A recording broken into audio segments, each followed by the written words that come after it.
Welcome to the second edition of Archer Talks. Archer Talks is a forum that was organized by members of High School Class 65 and College 70 of De La Salle, Manila. It's a forum that is open for all participants. It is an inclusive forum where matters of national, international, professional interest and new ideas are discussed in an open, objective, dispassionate, and respectful manner. The group that put this together is comprised of myself, Mr. Red Mayo, Mr. Billy Del Rosario, Bobby Claudio, Hans Hikat, George Gonzalez, and our youngest of the group, also from La Salle, Mr. Noel Silva. Now, the way just to show the way, right after I speak, we will have the invocation to be led by Fred Mayo and then the national anthem. And after that, I will ask the president, the first lady president of the De La Salle Alumni Association, to say a few words. So Red, please lead us in the invocation. Okay. Let us remember that we are in the holy presence of God, in the name of the Father, the Son, the Holy Spirit. Merciful God, we ask that you give our leaders the wisdom to guide our nation and the world out of the current economic crisis. Help us to protect the poor and all those who are struggling during this difficult time. Provide for their needs and give them hope. Open new opportunities for them and furnish the resources they need to live with dignity. Encourage those who have enough to share essential resources with those who lack the necessities of life, and to do so with humble, grateful, and loving hearts. We ask this through Christ our Lord. St. John Baptist de La Salle, Pray for us. Leave Jesus in our hearts Forever.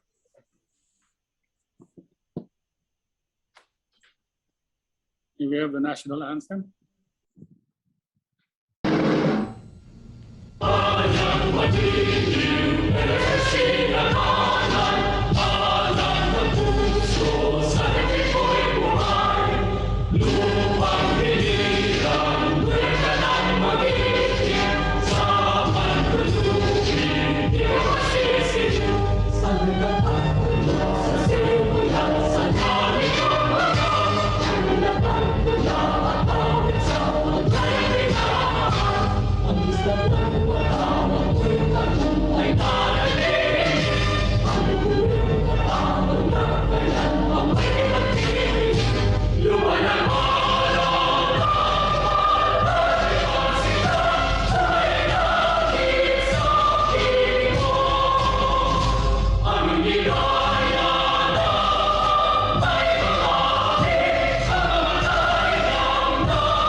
Thank you. Before I call on our Lady President, let me just add that this is the first talk that we have on the Philippine economy, and we have invited and we have been privileged. We are privileged to have as our two guest speakers, two professional economists who have made economics their life, and they will be properly introduced. And last week, May 29, we had as our first speaker, Justice Antonio Carpio, who talked about, who did an update on the West Philippine Sea. We consider this forum as our contribution to the celebration of the 123rd anniversary of Philippine independence. And because we are free, we are able to discuss freely all of the things that we need to clarify and need to form informed insights. So at this point, may I call on Ms. Audrey AC, Audrey Cristobal Fabian, the first Lady President of the De La Salle Alumni Association. And I was saying that this is probably her first official function outside of the campus or outside of the confines of the VLSA. So, Ms. Fabian, you have the floor. All right. Thank you so much, Philip. Good morning, everyone. And dear fellow Lasalians, I am very, very excited to be part of this Archer Talks right now. And I thank the whole team to be providing such a great initiative that really discusses different topics that are very, very relevant and timely during this pandemic, right?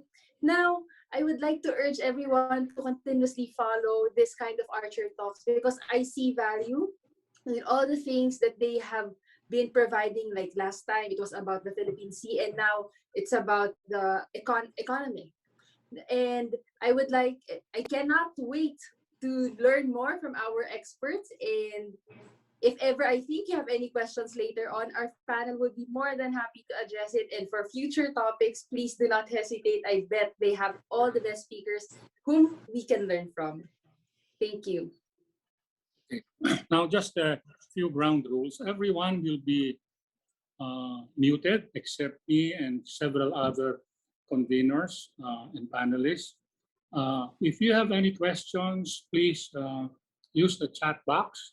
And for those of you who have some suggestions on what topics you would want us to take up in the future, please feel free to again use the chat box. If you have any comments also about the day, the time, the Saturday that we hold it, if you think there are other days that you will be more available, please indicate. We are very inclusive and we're very consultative. So I would like now to introduce our first speaker. Our first speaker is our own classmate,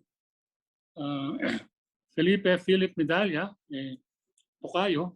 He graduated from La Salle Lipa High School and finished cum laude AB BSc Economics and Accounting at DLSU in 1970.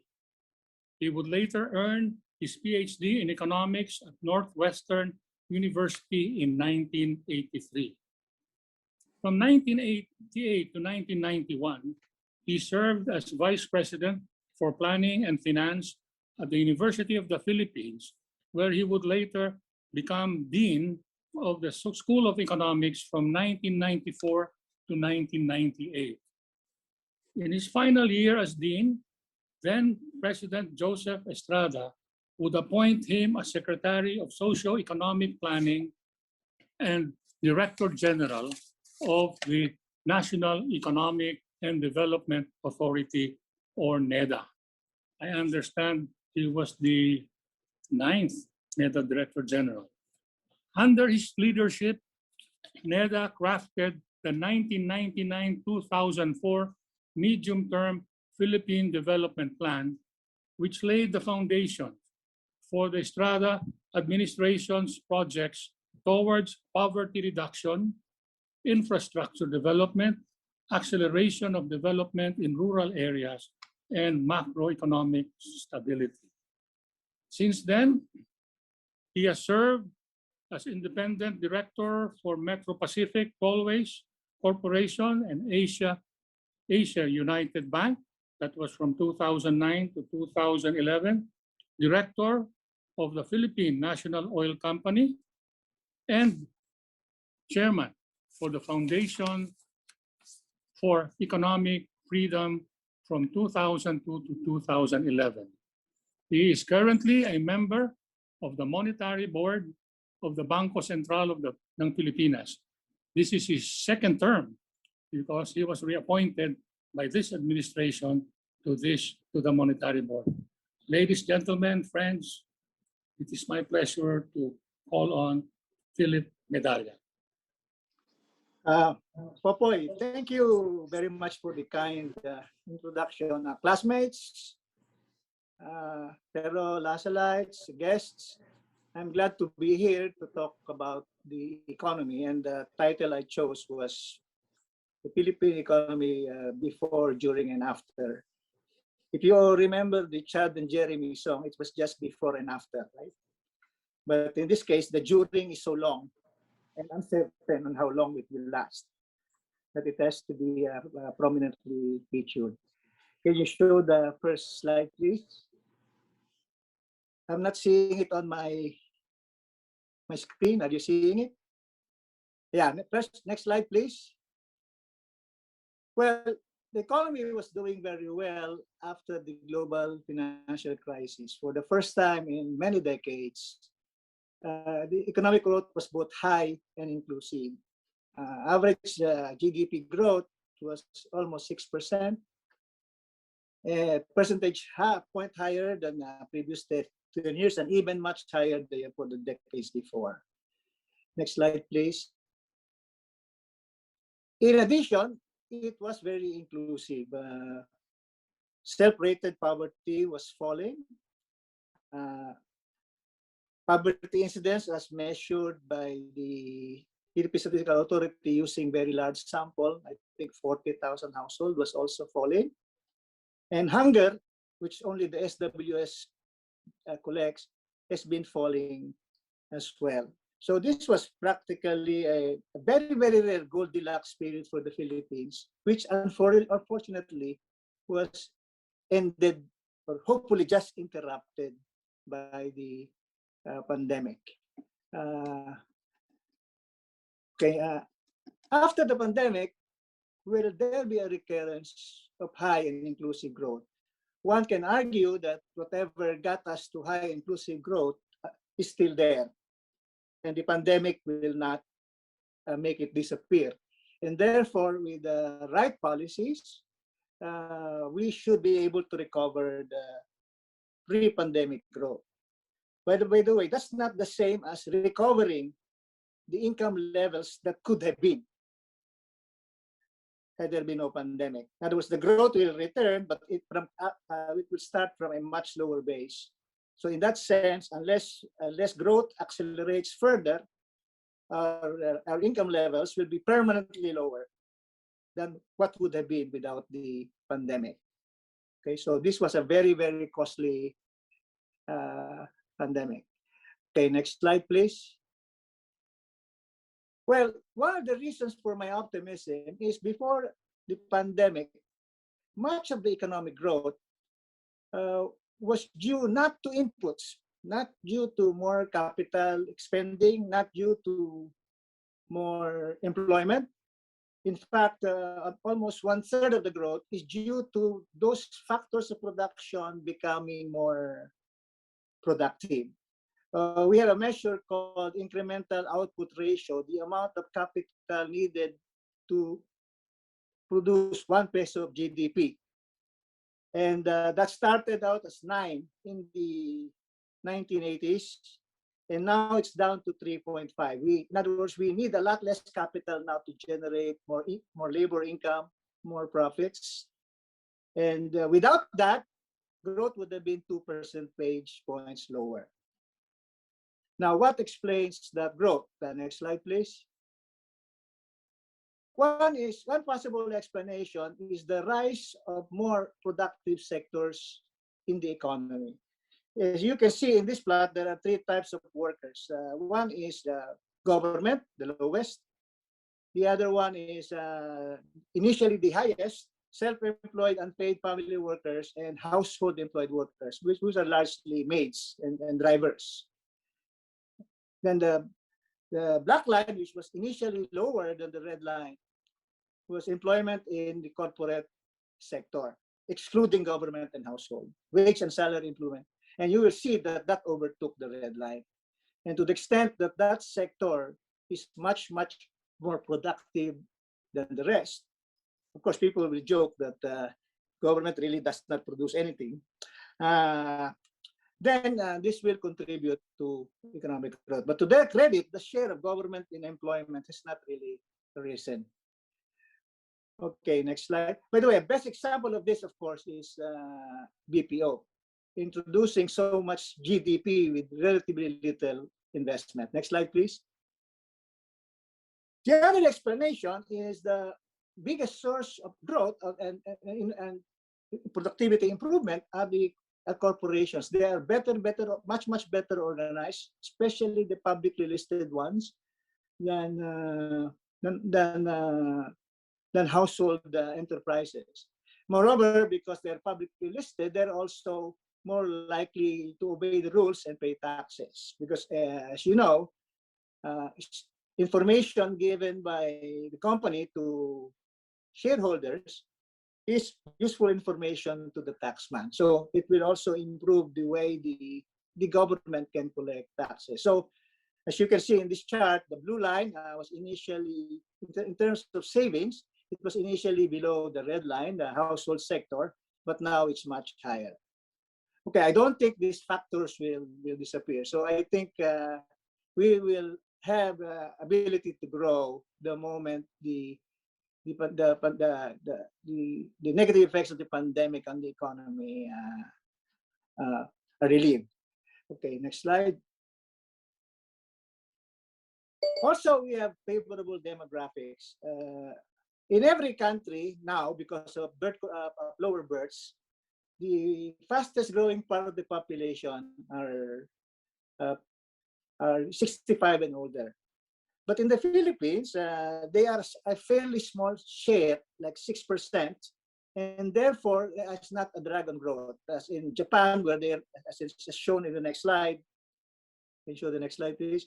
Where 1/4 of the population is above 65. And in China, 10% of the population above 65 projected to become 22% by 2040. In Japan, projected to be 36% of the population by 2040. Can you go back to the previous slide, please? And the Philippines has the highest growth of working age population. So we have demographics on our side. And this will be an advantage no matter how. And to the extent that population could speak English, they are actually internationally employable. Okay, next slide. Skip the next slide and just go to the next slide, please. Another one is a significant improvement in fiscal credibility. When I was in NEDA, a 10-year dollar bond issued by the Philippines paid 600 to 700 basis points more interest than similar bond issued by the US government. And that spread was really a signal that we are a country that was likely to default. So, of course, there have been a lot of reforms that happened. The most important one, of course, was the under Ramos, the removal of the oil price stabilization fund, which stabilized prices, but at the expense of rising subsidies when the price goes up. Very hard, very bad. The reform of the electricity sector, the VAT, the reforms under GMA and the train law, and later on the create law under the current administration. So what is amazing about the Philippines is despite the discontinuity of our politics and everything, it seems that macroeconomic management was very, very continuous with the economic managers of one country continuing on the reforms of started by the previous. Okay, so even President Estrada, we did our best to make sure that the reforms under Cory and Ramos will continue. Okay, so of course, this is like a roulette. Who knows? Maybe that will not be true next time. Okay, so of course we pray that that's not the case. Okay, next slide, please. Now, in addition, there was fairly responsible fiscal policy. One measure of ability to pay is the surplus of the government before interest payments. For instance, if the surplus of the government before interest payments is exactly equal to interest expense, then that means that we're not paying our debt, but the debt is constant, and since because of inflation and economic growth, the debt will fall relative to GDP, and that has been the case since GMA, and then it improved even under Pinoy.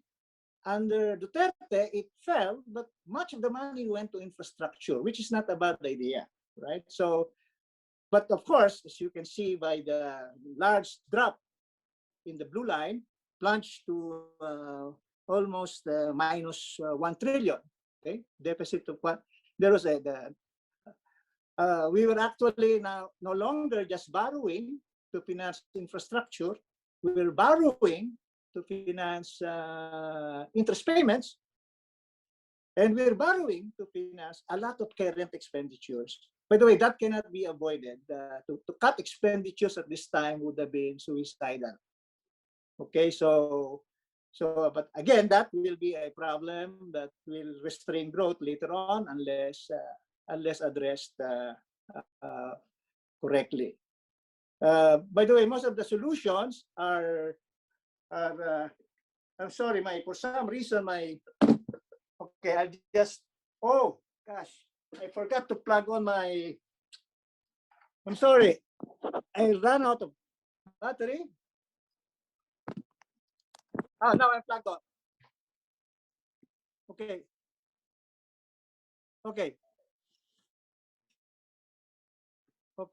So now it's all right. I forgot to plug on my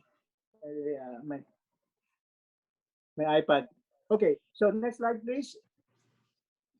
And this is my own personal forecast of what will happen this year. There's a very small deficit in the first quarter, but that's not unusual because much of the spending happens later. So if you do a very simple calculation, you divide revenues by 0.25, which multiply, you divide disbursements by 0.22, you will end up with a deficit of 1.8 trillion. In contrast, interest and infrastructure is only 1.3. So we are actually financing 29% of the deficit is for financing current expenditures. That's how bad it is. Now, of course, bad as it is, reducing the deficit at this time would have been even more foolish. It is rather foolish. Okay, but later on, we have to see how this will be dealt with. Hopefully, economic growth will solve all our problems. The debt will be sustainable because economic growth is high, revenues grow, and there will be no need for new taxes. But my own personal bet is there will be need for new taxes, or of course, at the very least, greater efficiency of expenditure. So these are, I think, the most important issues to be faced post-pandemic. Next slide, please. Okay, most people look at growth on a year-on-year basis. By this measure, GDP contracted by 0.7, 17%, 11.6, 8.3, 4.2 in the last 5 quarters. But during times of pandemic, this could be misleading because if you follow this, we will have a high growth this quarter because the base is so low. For instance, if you use pre-pandemic GDP as 100, the second quarter of last year was just 81. In other words, we lost 19% of output in just 2 quarters. By the way, the biggest plunge, of course, was in the second quarter. But if GDP were being computed on a weekly basis, the biggest plunge was the last 2 weeks of March for obvious reasons. Now, what's happening on now? Hopefully, what's going on now is the containment. So the virus is slowing down the economy, but on top of that, the containment measures of government is slowing it down even more. So my baseline forecast is that the government containment measures will not be as detrimental to GDP in the future because of vaccination, and also because like it or not, the government will get tired of lockdowns and will have to accept higher cases if that means to have that we can have higher GDP. Okay, next slide, please. By the way, I forgot to say, if you look at the numbers, as you can see, after contracting by 14.9% in the second quarter, this, by the way, this is a quarter-on-quarter comparison, it expanded by 8.2% in the third quarter of last year, 3.8% in the fourth quarter, and to my great disappointment, and that's why I put it in blue, okay, very disappointing, 0.3% in the fourth quarter. Okay, the blue number is very, very disappointing. I was expecting the second, the first quarter of this year to be at least 2% better than the fourth quarter because there were continuous improvement. The explanation, of course, is very simple. There was a new surge of the virus. And unfortunately, our measures for containing the virus is like using shotguns to kill flies. So a lot of collateral damage happens, right? So next slide, please. Well, this is the IMF. This is the World Bank forecast, which was done in January. No, January, right? And you notice that the forecast for the Philippines is 5.9% this year and 6% next year. They probably revised that downwards. The next, the green number, 4.5 and 5.5 is ADB, a lot more pessimistic, which probably is more likely.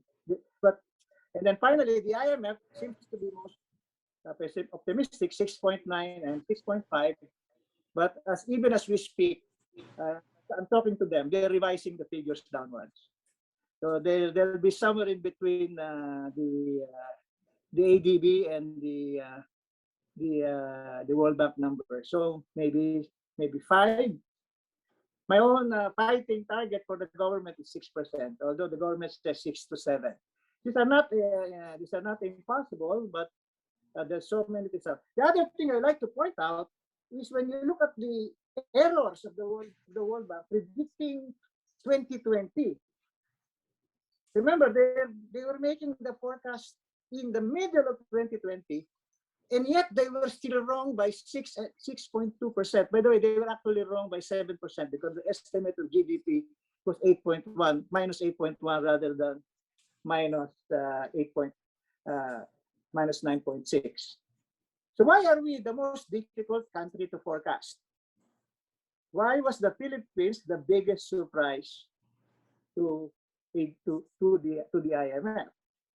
Well, from my own experience, I was speaker at a large bank's national meeting. It was a very big meeting because even the branch managers were there. My own worst case scenario, which I asked us, the research staff, this was February, middle of February, how much did SARS cost the economy? They told me 1.15% of GDP. And I thought multiplying that by 20 is already the worst case scenario. Of course, it was clearly I was wrong because the number of infections was 1,000 times more. And second, totally unanticipated is how detrimental to GDP the containment measures are. And arguably, if you look at the fact that the forecast for the Philippines is the most revised, already knowing there was COVID in the middle of 2020, the only factor of surprise would have been everyone underestimated two things. Number one, how stringent and bad for GDP the containment measures are, and two, how long they will remain. And for instance, my own personal observation, what do checkpoints do to reduce the illness? They probably increase it because you open your window, and then it reduces traffic. Why do we wear face shields? So the the assumption is that the virus can only fly straight, right? But if you're already wearing eyeglasses, you don't need them. Okay, so I'm sure each one of you has his own favorite story of a lot of measures taken that marginally reduces the infections, but significantly reduces the economy. So we're using shotguns when we should be using price waters. Okay, so and that's why the collateral damage is so high. And also the extreme risk aversion. I think the term used by Secretary Duque is we must exercise overabundance of caution. So it's with the slightest threat, they are willing to sacrifice lots of GDP. But I've read a lot of articles that say that lockdowns are the worst solutions if they are not accompanied by other measures. The way I will describe it is the air is dirty, you stop breathing. Of course, that helps, but how long can you stop breathing? So you must have an alternative to stopping breathing, which is get out of the room, right? Or have a breathing device. So we relied too much on lockdowns, and the other measures would have reduced the impact, the negative impact of the lockdowns. We are a bit behind. To say, well, maybe that's an understatement. Okay, next slide, please. Yeah, you can look at the mobility numbers. Okay, they plunge in that. By the way, big rise in the number of people who are in their homes. The chart to the rightmost.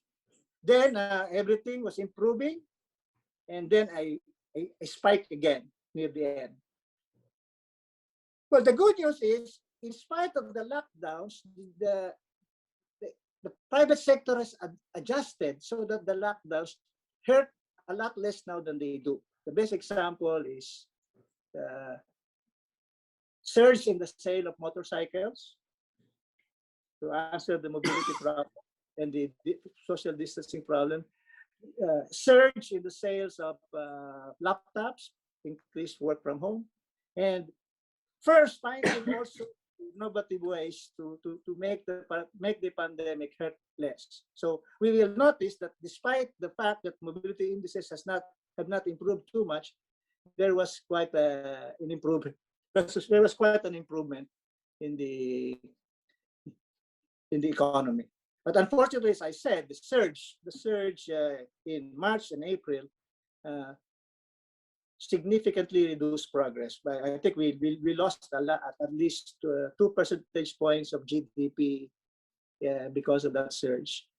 Okay, next slide. Okay, so these are my forecasts. I would say that second quarter will be 1% better because of all the factors I mentioned. 1% better than the first quarter. In turn, the second quarter will be 2% better, and the fourth quarter will be 2.5% better. By the way, in spite of that, output will be still 3.2% lower than pre-pandemic. Of course, don't jump for joy when you see that the growth rate and the year-on-year growth rate this quarter, which will be reported in August, is 13% or 12%. Is the only reason that you have 13% is the base quarter was just 81% of pre-COVID numbers. In other words, the base was so low you had nowhere to go but up. Okay, next slide. Now, my other source of hope is this: if you look at the number of new cases, they're actually a lot higher now than they were in August of last year. And yet, the quarantine measures now are laxer. So to me, there are two things that are happening. Decision makers, after seeing people experience hunger, the community pantries and everything, are now giving more weight to the economic effects of the quarantines than their effect on the transmission of the virus. Of course, have we learned to live with the virus? Maybe, but my assessment is we could learn a little bit more. Okay, so this is another source of pessimism. The other source of optimism, next slide, please, is that when things go normal, the central bank has already laid the foundation for growth. We flooded the market with liquidity. We cut the policy rate by 200 basis points. By the way, relative to inflation, our policy rate is now -2%. So of course, the big problem right now is because of the virus, the lending is actually gone down in spite of the fact that we cut reserve requirements. We lent money, we bought 1 trillion pesos of bonds in the secondary market. By the way, they refer to this as unconventional monetary policy. And we protested. We told the IMF they're not unconventional. They are in the Philippine law. And they said, well, they're conventional. You never used them before. Okay, so next slide, please. Okay, but this is one problem that we have to face. The deficit this year, well, the deficit last year was more than 1.2 trillion. Now it will be 1.8, 1.9 trillion this year, and it will take time before that normalizes. So therefore, it's really key that the economy goes back to normal growth as soon as possible, because that's the best way to improve the fiscal numbers. Now, what are the sources of uncertainty? Vaccination rates, because global supply has been, if you believe all the news you're seeing, the disruption of global supply in India will slow down vaccination everywhere. Now, what is my source of optimism? That we will be able to vaccinate the frontliners and the vulnerable, which means the quarantines will no longer be as restrictive. But to get the new normal, more people should be vaccinated. By the way, my other source of optimism is the great role the private sector is playing in vaccination. By the way, the bigger the firm, the greater its interest in the vaccination, because the greater the GDP, the greater the profits. For the first, so there's quite a bit of coincidence between self-interest here and the public good. Now, one implication of this is that whether I talk to my brother, my cousins, they all are coming from firms where the firm will vaccinate all their employees and even the relatives. Why is that an important factor? As remember, I told you the corporate sector is a major source of both supply side progress and demand side. Remember, they have the money. So if even though they may represent less than 30% of the population, they probably represent 60-70% of the productive capacity and 60-70% of the buying power. Just imagine if all the people who could afford it get a vaccine. They're all dying to travel. Okay? Well, I have a sample of one, my wife. She has already so many plans going to Palawan, going to Boracay. So this is what's working in our favor. There's a lot of pent-up demand. But that pent-up demand will not happen when people feel unsafe. Another example is I went to Anbaya Cove. There were 5 of us. They required COVID testing. We spent 10,000 on the COVID testing, and we spent 15,000 for the rooms and our meals in Anbaya. Can you imagine? The testing increases the cost of traveling by 1/3. If there are vaccine passports, the cost of tourism will fall. The out-of-pocket cost of the tourist will fall. And to the extent that the privately led vaccination is going to vaccinate the people who have purchasing power. then the impact on the economy is a lot more than their share in the vaccinated population.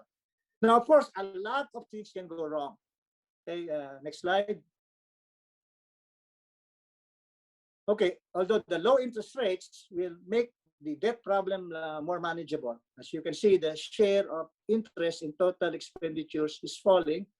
And because of the very poor revenue performance, it's shared to revenue is rising. But then with the low interest rates, by the way, some of the loans that finance is getting is in real terms zero. After you adjust for inflation, the loan costs nothing. So that will help us a lot. However, we okay, next slide, please. Okay, the other thing that helps us is, according, by the way, the IMF hates this. They're afraid that if some countries run reserves, then other countries must lose reserves. In other words, you're not being a good neighbor. So right now, according to the IMF, our reserves are 220 times more than adequate. So the central bank really is in a position. In other words, the public debt numbers, if you net out the international reserves, are not as bad. Now, of course, how the central bank as an independent body uses it without losing its reputation as an inflation targeter is extremely important. But maybe ways can be arranged so that we can be more helpful to the government without losing our credibility. I think that will be a very important dialogue. Okay, next slide. I think this is the last one. Just for old time's sake, I gave you a little bit of algebra. Okay, so under Father Piron, remember Popoy, okay? You can easily show that if 1 plus, well, let X be your borrowings as a multiple of your interest expense. Right now, that is 3. If 1 plus that multiple times the interest rate is greater than 1 plus the growth rate, then you are in trouble. And this debt dynamic is very powerful. If that is the case, interest rates will rise because you're a high-risk borrower. But if the interest rate rise, growth goes down. So the gap becomes even higher and higher. And therefore, the markets will say, you're going to default. Therefore, the rates will rise even further. So, by the way, I felt this very much. One of the things that I look at every morning when I was in the NEDA were those spreads. Okay, if those spreads were to return to what they were when I was in NEDA, we are in, well, pardon the language, deep shit. But I don't think that will happen. Of course, forecasting that without knowing who the next president will be requires a lot of bravery. Okay? So with that, I end that, there are solutions, but we can get out of this. The growth can resume. The debt that has been left behind will be sustainable, but there's a lot of that's a lot of work to do. And whether your forecast will be gloomy or optimistic depends on your assessment of we as a society are capable of doing it. Okay, thank you very much. Thank you, Secretary Medalla. Thank you, Secretary Medalla. If you do not mind, we will ask the questions later. We will ask our next speaker, Dr. Dumlao, to make his presentation, and then we will ask our participants to prepare their questions. Dr.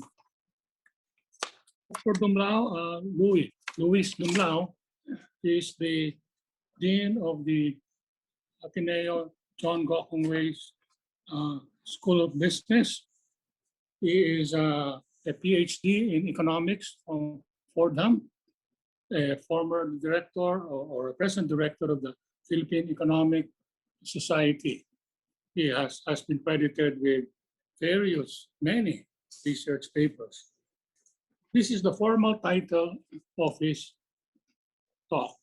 In our posters, we simply said Corona, And this will be another interesting talk. I'm sure our speaker will include some case studies on social enterprises in agriculture. With this introduction, I'd like to call on Dr. Louis Dumlao.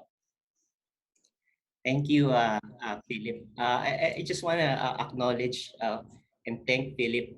He doesn't remember it anymore, but when I was teaching in Lasal about 20 years ago, he made an actual effort to spend three hours one-on-one with me just to tell me or Oh, you were part of the class. You were part of the class. Okay, I remember the class.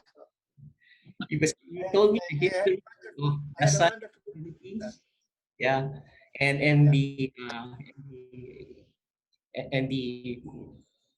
mission of the LaSalle brothers and the history of the LaSalle brothers in the Philippines and the mission of the school and the university itself. That was 2-3 hours of one-on-one, and I appreciate it, even though probably don't remember it anymore. He was the dean. I've had thousands of students, so I'm sorry. I apologize for not remembering. Yeah. And then I also want to appreciate Secretary Ernie Ordonez, although he insists I call him Ernie, for having me recommending that I present. So today this is like 60 slides, but I will skip, of course, because many of the things I discuss is really an overlap with Secretary Philip's presentation. But nonetheless, the outline of the presentation. I was given 20 minutes, I said, I was told, but I'll try to be within that schedule. But the first is, it's something that I follow. This came from my colleague, Shell Habito, when he talks about the macro, it's always the pitik test, that is the presyo, trabaho, kita, or inflation, employment. But then again, I'll skip some because many of these are repetition of Secretary Phillips' discussions. Um, this is something that I did not present before, but this is something that I actually present as a standard whenever I present to corporate planning, to conglomerates, the international finance, public finance, and private finance, very briefly. And all said and done, as Secretary Phillips said, it will all depend on the pandemic. Uh, and of course, we don't want to end. We don't want to end sadly. I just want to talk about some sources of hope in social enterprise, particularly in agriculture. Okay, so for March, the latest data is inflation eases to 4.5 in 2021. Actually, March up to last month, March, April, May, they're all 4.5%. What are the historical implication? What are the causes? Just to give us a historical perspective, we want our inflation below 4%. Just to sort of not be too sad about it, but we are better off than where we used to historically.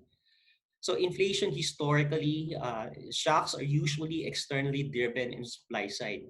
For example, you have the case of the first oil crisis where inflation topped 30%. Then you have the second oil crisis where inflation was almost 20%. This is something that's blue, inflation of 50%. Uh, uh, I have it in blue because it's basically it's self-inflicting. And then you have the global recession in the Kuwait invasion, and then the Asian financial crisis in 1998. Then another spike, and that is the Iraq War, and that is when President Arroyo raised the value-added tax, so that is in a sense self-inflicting. Then you have the global financial crisis, and then the rice protectionism that was just years back, and now it's 4.5% because of the African swine fever, and I have it in blue because in a sense it's self-inflicting. It's something we could have avoided. Still, spikes have been milder. see there's been a downward trend. So uh, extremes have become less, though not necessarily in the present administration. See, these are the extremes during the Marcos years. These are the extremes during the President Aquino years, and the extremes during the President Ramos years. These are the extremes during the President Arroyo years. Of course, I didn't include the President Estrada years because it was like 2-3 years. But Secretary Philip being here, you can give credit to him. It got mild also. Uh, these are the President Pinoy years, and now it's a different story once again. These are the inflation in the present administration.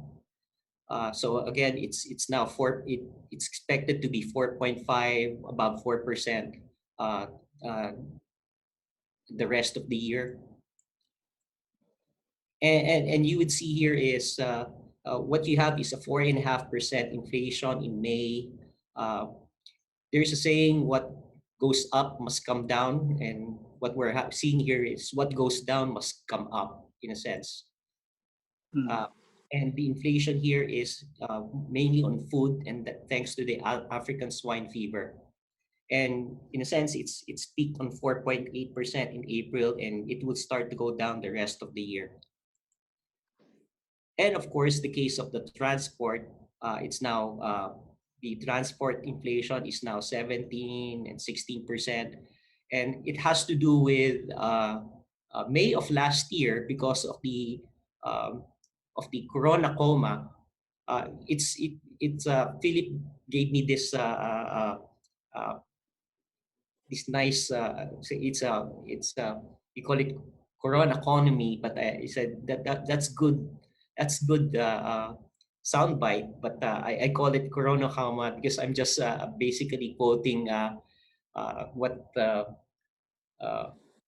Nobel laureate Paul Krugman puts it. It's a Corona coma because it's, in a sense, you put the economy under coma.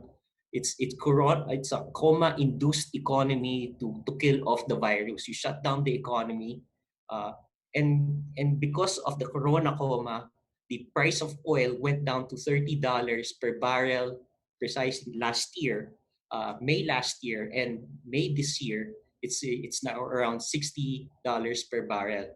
So what goes down must come up eventually, and inevitably you will have higher inflation in transport.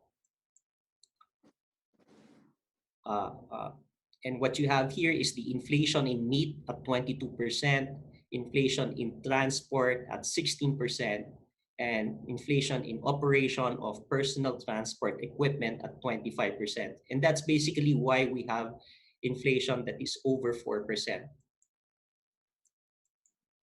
Again, I'll be skipping some of these, but it's the slides has been shared, and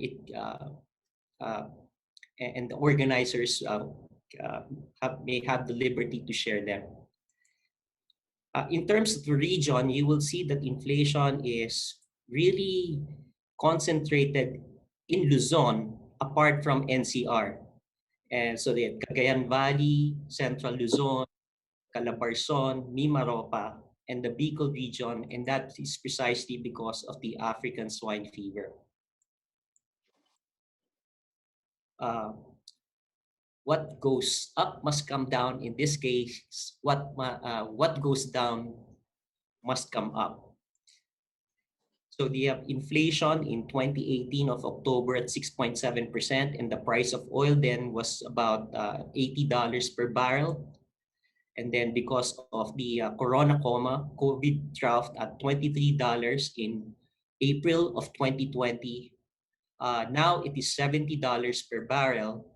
And June 10, so June on June, it was $40 per barrel, and now $70 per barrel. So it's something that's inevitable. What goes down must come out. Inflation will inevitably go up because of the correction in the price of oil. And this is what I anticipated to be. It's going to be an average of 4.1%. Inflation will start to go down from this point on. So that's inflation. I'll talk about the employment. The employment being what it says here is 8.7%. So giving ourselves a perspective, our country has about 111 million inhabitants. 36 million are less than 15 years old, in which case, in all morality, they cannot be part of the labor force. And that leaves us with 75 million that are at least 15 years old.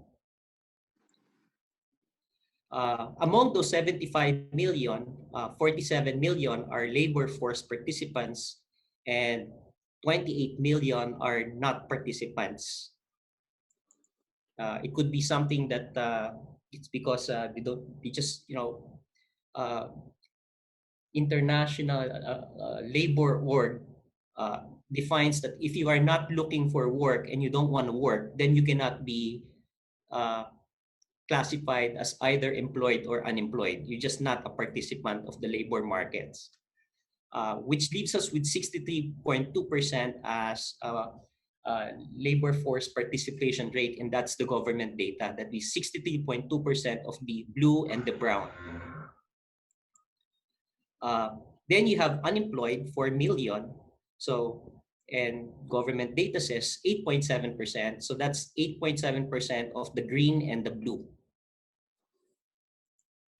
And then of all that's employed, not all of them are employed per se. Some of them are part-time workers, therefore they cannot feed their family. They're employed, but they're part-time workers.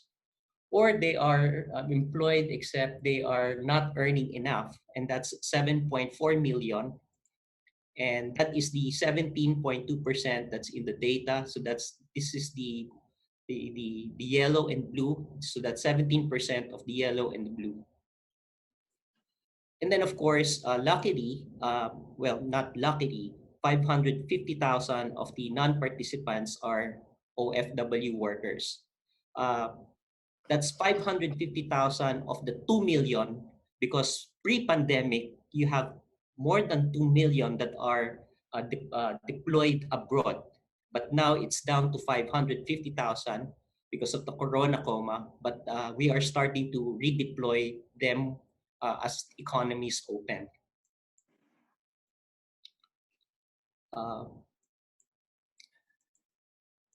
I'm sorry, so I'll just be skipping. So in head counts, this is April on April. The worst case that we have was April of last year, when economy was literally put in a coma.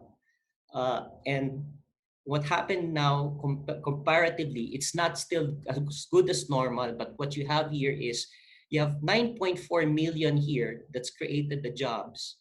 And that absorbed the 6.3 million that were previously not participants and the 3.1 million that were previously unemployed, creating a job creation of 9.4 million.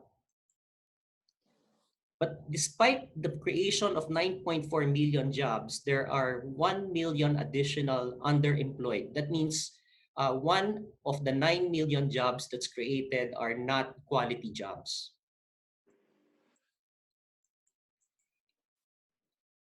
In terms of the region, except in the NCR and Calabarzon, unemployment across regions more than half.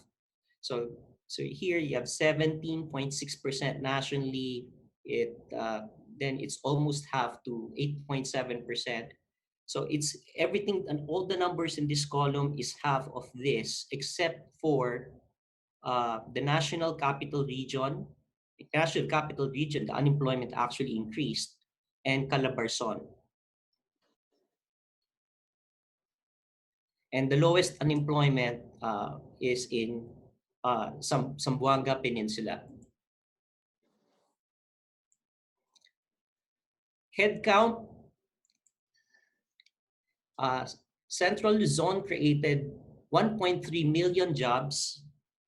this is Central Luzon, 1.3 million jobs, and it absorbed 531,000 that are new participants in the market and absorbed 781,000 previously unemployed, followed by Calabarzon.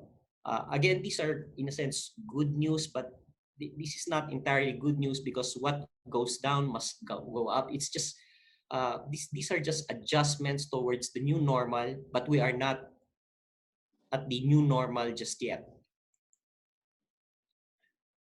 And in Bangsamoro Autonomous Region, good news, 834,000 new jobs, absorbing 643,000 new participants and 190,000 that were previously unemployed. So the total of these two is 834,000. And across the board, these are all positive. That means we are better off April than April of last year when the economy was put in a coma.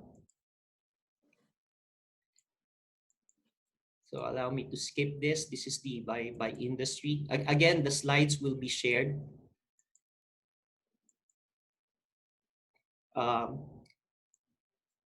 This is now our key top part. This is GDP. GDP shrinks by 4.2%. And how do we compare it historically? This is now the election of 2004, and then the global financial crisis, and then another presidential election. And you would see here, there is here a pattern where you have, and then this is the all corrupt tightening. This is when President Pinoy was appointed, and everything that all government contracts was in a sense suspended because of the suspicious that everything was corrupt and that is self-inflicting. And then there's this presidential election once again, and then the COVID-19 case, and now it's starting to recover, and you have election next year, so we expect this to be up somewhere here by 2022. This is the GDP and this is the debt crisis leading to EDSA. And now this is the COVID-19 at -10%. So you would see here is we're seeing something that we haven't seen in most of our lifetime. And this is the worst GDP growth ever since we started measuring GDP growths. John Robinson, a Cambridge economist, says that Hitler had already found how to cure unemployment before Keynes had finished it. And I'm saying this is something you have to be careful. The lesson, I think, with what John Robinson said is a lot of times in history, it is not you being moral or immoral that keeps you in power. Napoleon was a very immoral person, but he took care of the French economy, and that's kept him in power in that sense. Hitler was a antichrist, but he took care of Germany's economy. That's why he stayed in power. The Romanovs were very moral, but then they failed to take care of the Russian economy. That's why they were kicked out in that sense. The Marcos, just not to be political or apolitical, I think dictatorship is not good, but they failed to take care of the economy. That's why I think there was people power. And eventually, if this is not taken care of, it could have large repercussions. What I have here in red is the business cycle of income. This is what's going to happen to the economy if this is now, people say it's a forecast. No, it's not a forecast. These are just benchmarks. That is, if we show up to work every day just as we do every day, no innovation, nothing new, then this is what's going to happen. So inevitably, so we have a 4.2% 4.2% contraction in the first quarter. What goes down must come up. In the second quarter, we will start to grow. It's the recession will end in the second quarter, so we will have a 4.2% growth. But then again, the recovery is on 7.3 and 8.3 in the fourth quarter, so that ultimately we will have approximately 3.9% growth for the whole year. And then, of course, the Corona caveat. Everything has to do, this is me taking the hat of a dean of a school of management business. It will all depend on logistics. In terms of expenditure, again, this is a benchmark, if you will. This is not a forecast. So the recovery will start. Consumption will pick up. It will start to again be positive at 3.5% in the second quarter, but the actual growth will start at 9.2% and 10.3% in the third and the fourth quarter, giving us a 4.6%. Investment, it will be very slow in the third quarter, but will start picking up rather slowly. The net primary income as a percentage of GDP will offset each other. So because this is the economies are closed. I'll talk about finance. The exchange rate, there's no pressure for the exchange rate to change dramatically. It's 47 dollars per dollar right now, 47 pesos per dollar right now, so no dramatic change. The gross international reserve vis-a-vis the import cover.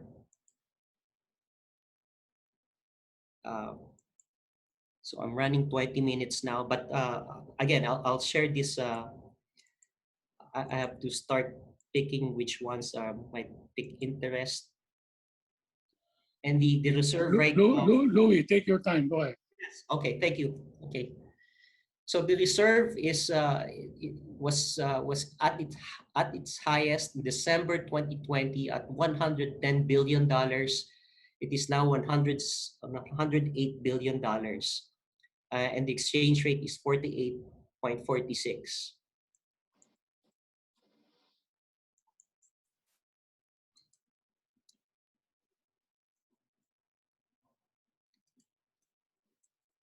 Okay, I'll talk public finance and budget surplus and deficit. So you're seeing here something that's really kind of historical.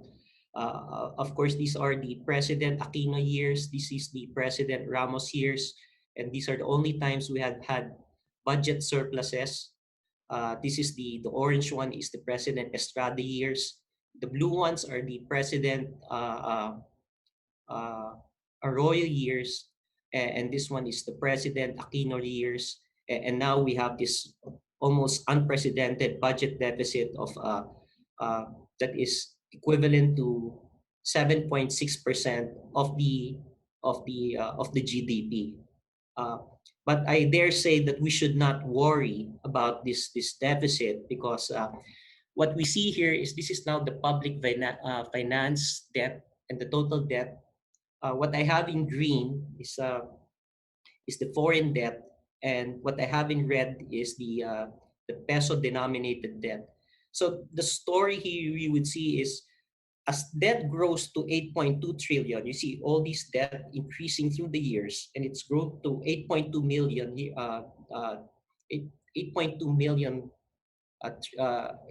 trillion pesos. But in relation to the GDP, the debt to GDP ratio has declined to 42%. So the story is basically you don't need to pay the debt, you just have to outgrow it. In the 1950s, there was a young man called John Gokong Wei who started to borrow money and conducted his business. If he had balanced his budget his whole life, I doubt that there would be such thing as the Gokong Wei College of Engineering of De La Salle University, there would not have been the John Gokongwei School of Management of the Ateneo de Manila University. But what he did actually is he borrowed money and he invested and he outgrew all his debts. And that's the lesson for it. Except, of course, because of the COVID-19, this started to go up again. And the debt to GDP ratio is up at 54% once again. As of today, as of April 2021, the debt has grown up to 11 trillion pesos. Is it something that we should be worried about? Let's divide the two. Now, this is just the foreign debt. Uh, and you would see here is as external debt grows to over 3.2 trillion, so the debt, this thing in green, has been increasing and it's now 3.2 trillion. But as a percentage of the GDP, the external debt to GDP ratio, this thing in blue, has declined and it is now approximately less than 18%. So as far as foreign debt is concerned, you don't need to pay the debt, you just have to outgrow it. So that narrative is still working. So as of now, the foreign debt is 3.2 trillion pesos. In terms of the domestic debt, the story is a bit different. As domestic debt grows to over 5.4 trillion, so this has grown to 5.4 trillion, the domestic debt to GDP ratio has declined to 28% as of 2019. So as of 2019, the narration that you don't need to pay, just have to outgrow it, the story holds. It's been going down, except after the pandemic, the COVID-19, because of now it's 6.6 trillion. So that is now 37% debt to GDP ratio. So the narration of ever since the pandemic began, the narration of no need to pay the debt, just outgrow it. We are not being able to outgrow the domestic debt. But there is a caveat there. It is a peso, and peso is something that we can always print. And not right now, it's 7.8 trillion pesos. And that's why I'm not so worried about the debt of this country, of our country. This is now private finance. This is from trading economics. The stock markets have all picked up. And again, what goes down must come up. We are all starting to recover.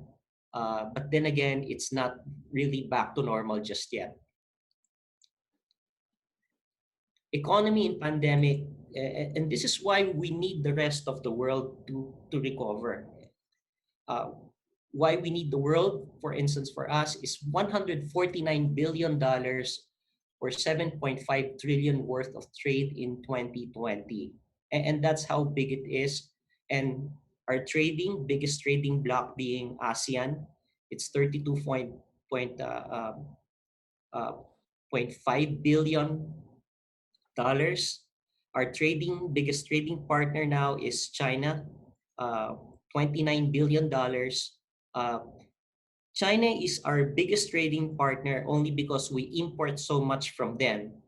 But where we get the biggest surplus is actually the United States. So the United States is, I think, even more important than China in that respect.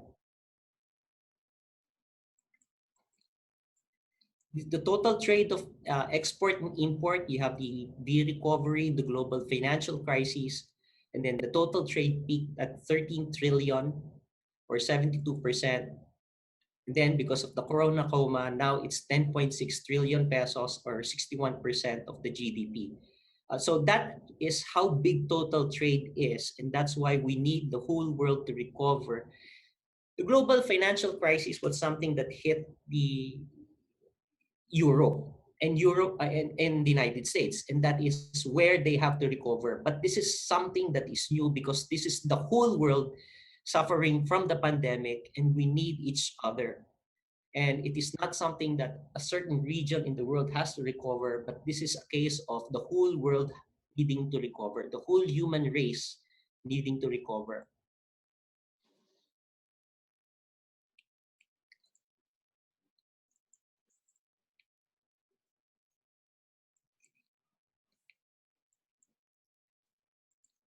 And now the need for the world economies, this is now the deployment of our OFWs, up to 2.1, 2.2 million deployment, and now it's down to 550,000.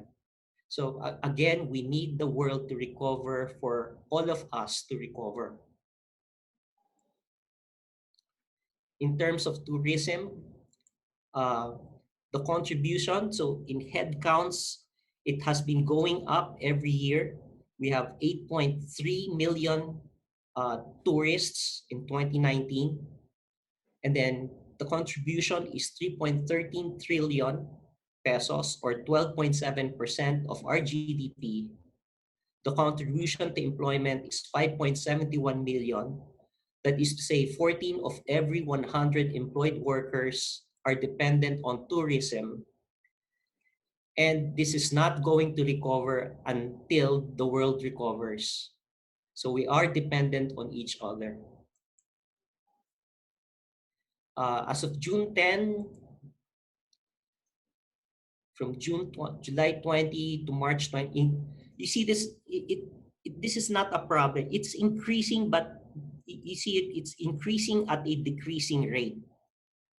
And then suddenly, somehow after Christmas, it suddenly picked up. And now it's from April to mid-May, it increases at an increasing rate. And it is something that we are fighting for. And we just hope we pray it's just economics, but it's not. It has to do with the pandemic. So and now we're struggling to put this, hopefully because of the vaccination, we will get a shape that has a certain semblance as what we have from August to April. This is now the active cases. So it dropped in January 12, 23,000 to 23,400. That is just after the Nazareno. And then it peaked at 172,000, 173,000 in April. And then it dropped again in May, about 2 weeks ago, and then started picking up because cases have increased in Mindanao and in the provinces, not particularly in Metro Manila. By the end of the month, we project I project the number of active cases as 61,000. So here's sort of like a good news. There are more than enough vaccine for the 7.6 billion human inhabitants in the world. So that's about 39.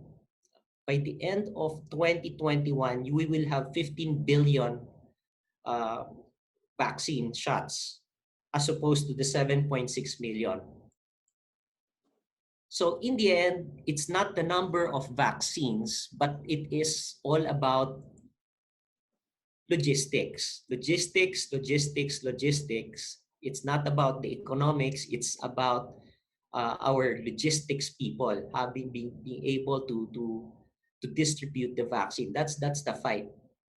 And the second threat is basically what you see here is in rich economies, for every 100 people, they are able to acquire 254 shots.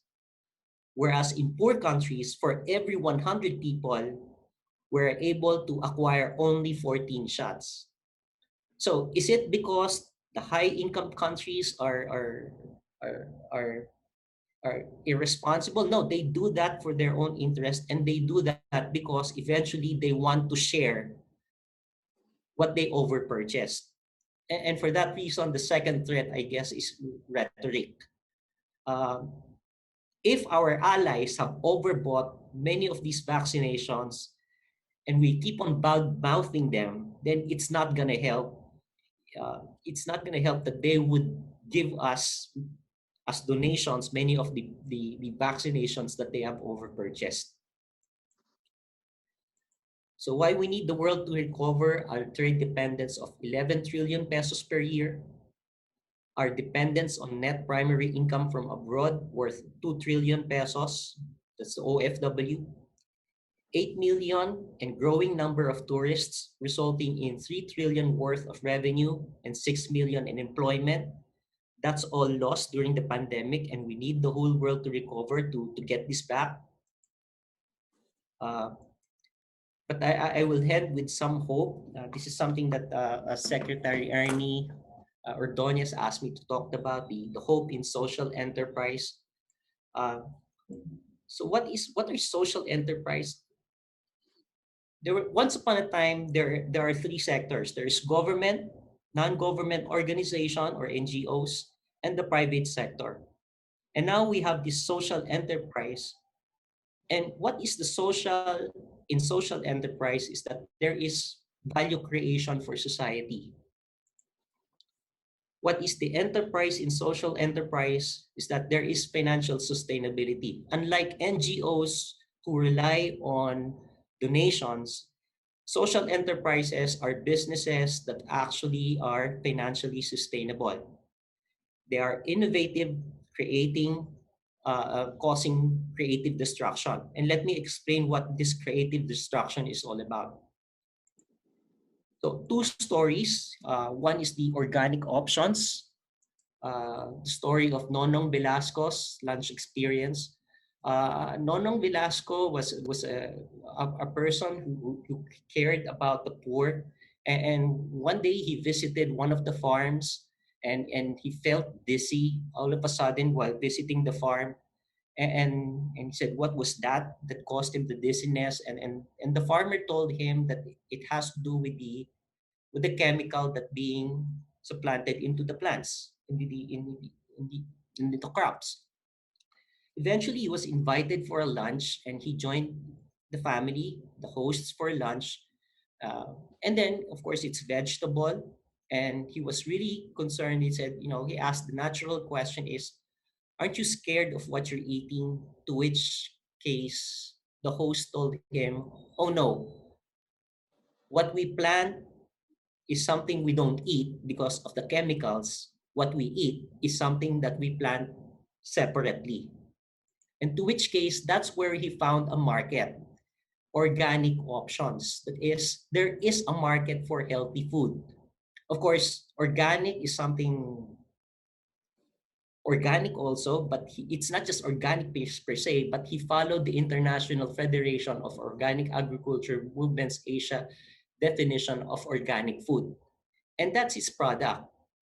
And that there is now the creative destruction of the farmer.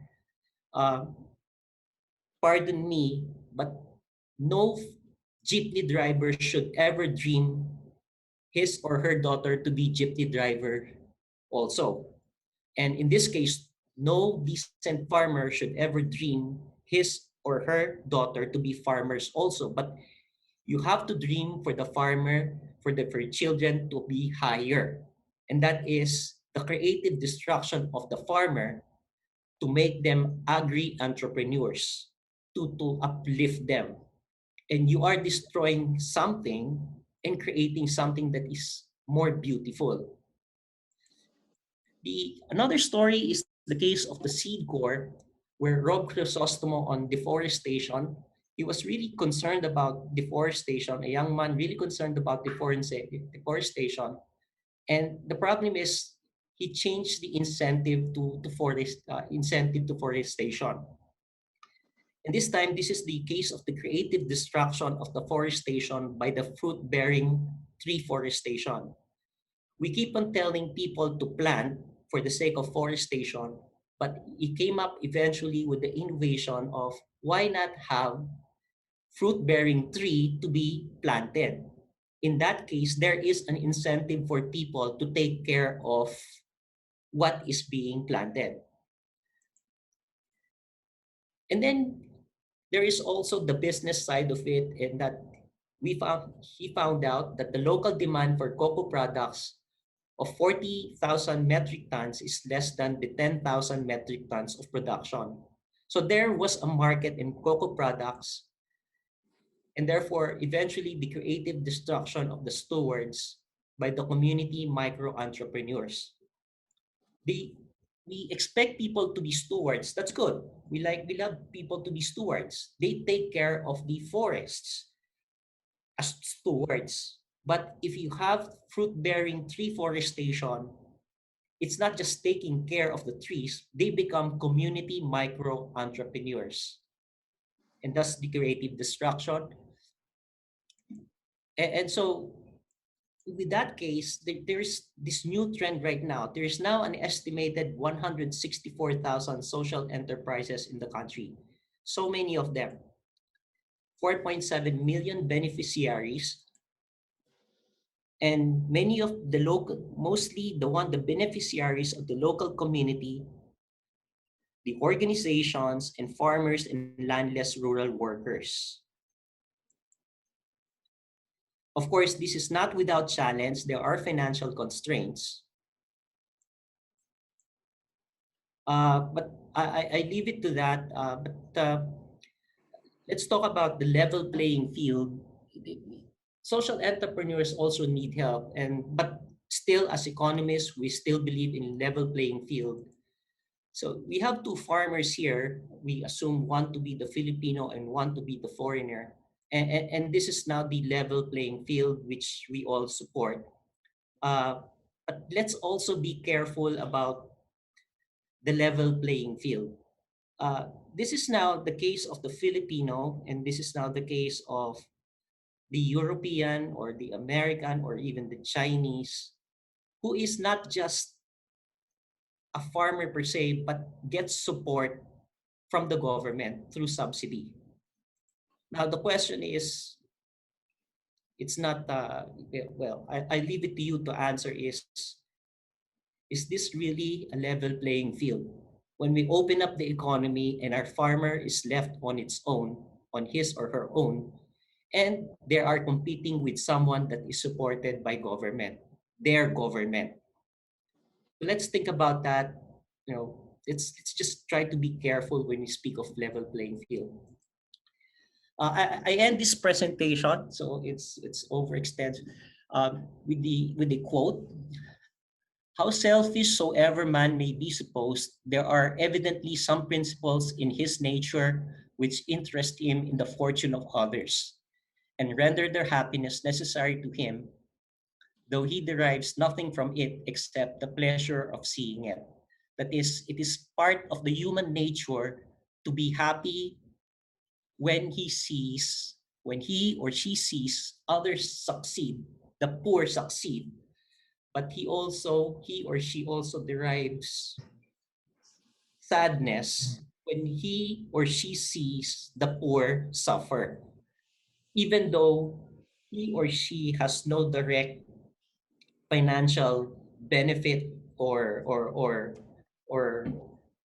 or cost to him or her. That is, it's part of our nature to care for people. And who said that? It's uh, Donald Trump could not have said that. Uh, Karl Marx, who is the father of communism, did not say that. And now we leave us with two, and the answer is, I think, is obvious, and that is the father of modern day capitalism, Adam Smith. So in the 750s, he wrote the theory of theory of moral sentiment. Unfortunately, he is known for what he wrote in The Wealth of Nations, that is the supply and demand, the profit.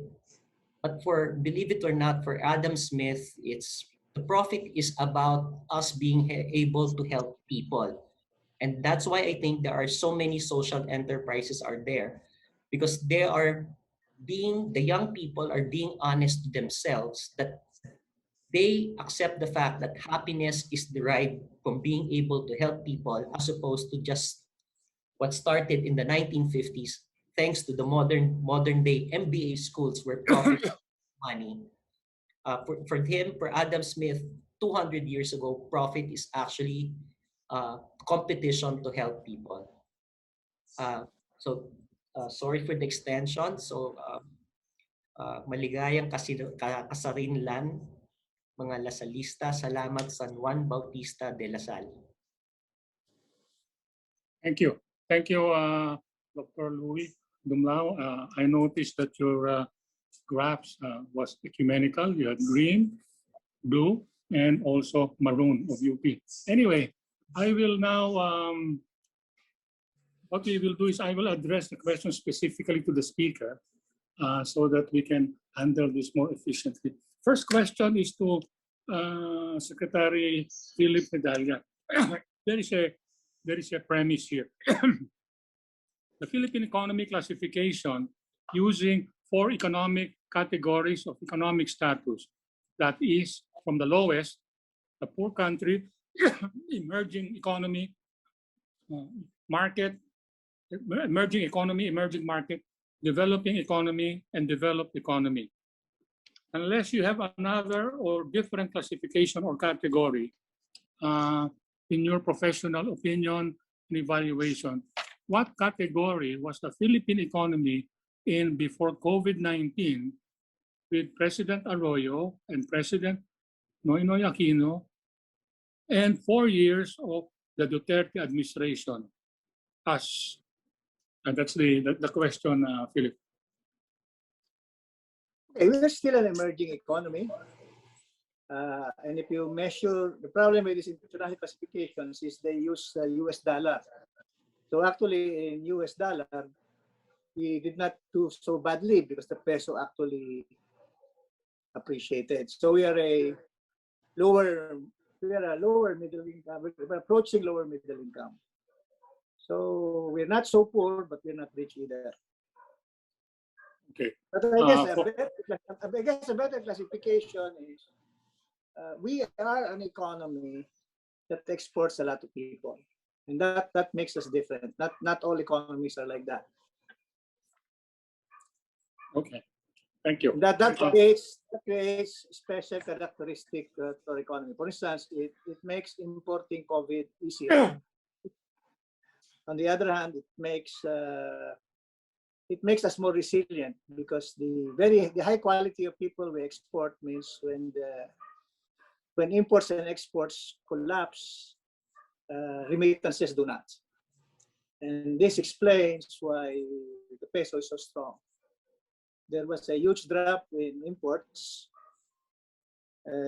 slightly lower drop in exports, but remittances, instead of collapsing, grew slightly. And we swung from a $4 billion current account deficit to a $12 billion surplus